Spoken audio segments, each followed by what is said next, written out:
Ada beberapa berita yang sangat menarik ya minggu ini. Selain Panji Gumilang, adalah berita tentang Roky Gerung yang dituduh menghina dan merendahkan martabat Pak Jokowi atau Presiden Republik Indonesia. Nah, pertanyaan yang besar adalah apakah bisa dihukum? Karena apa? Katanya menimbulkan kegaduhan di sana-sini, menimbulkan keresahan dan lain-lain. Bahkan sampai unjuk rasa minta Roky Gerung ditangkap dan dihukum. Pertanyaannya apa bisa? Nah, gitu saja. Negara Indonesia, ya negara hukum, kita semuanya harus menghormati hukum, punya kedudukan yang sama di depan hukum. Dan ingat, ada ajas hukum yang mengatakan sesuatu perbuatan yang bisa dihukum adalah harus ada peraturan terlebih dahulu daripada undang-undang itu. Dalam bahasa kerennya adalah nullum delictum nola puna sine prope. Nggak ada sesuatu yang bisa dihukum kalau nggak ada aturannya. Mari kita lihat Roky Gerung. Dia menghina pribadi atau menghina jabatan presiden. Nah, jelas dia katakan, saya tidak menghina pribadi Jokowi. Saya tidak protes Jokowi. Saya tidak segala macam lah kepada Jokowi pribadi. Yang dia lakukan adalah terhadap Jokowi selaku presiden.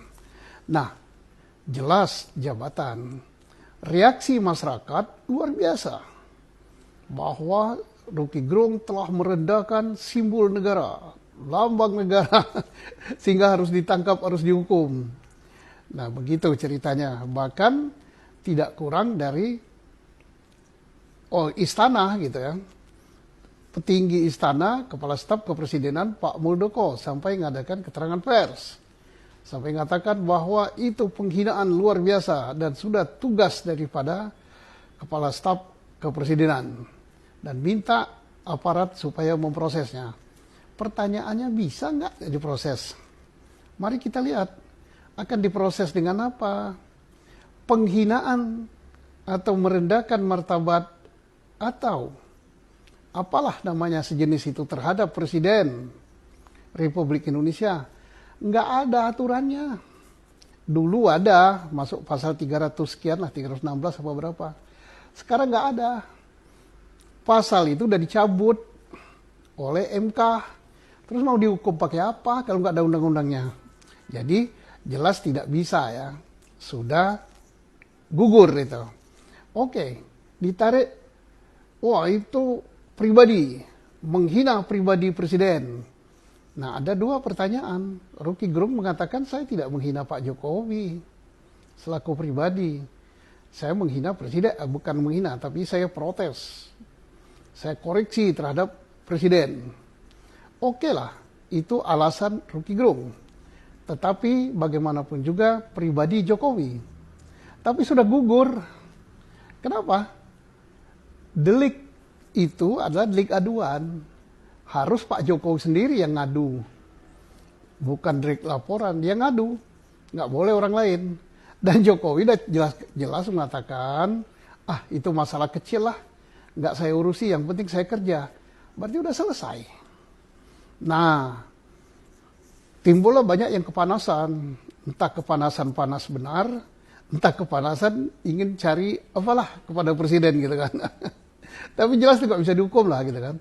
Tapi ada juga yang, bisa itu dihukum. Itu sudah meresahkan, sudah begini. Itu kan tafsir. Hukum itu nggak bisa main tafsir gitu.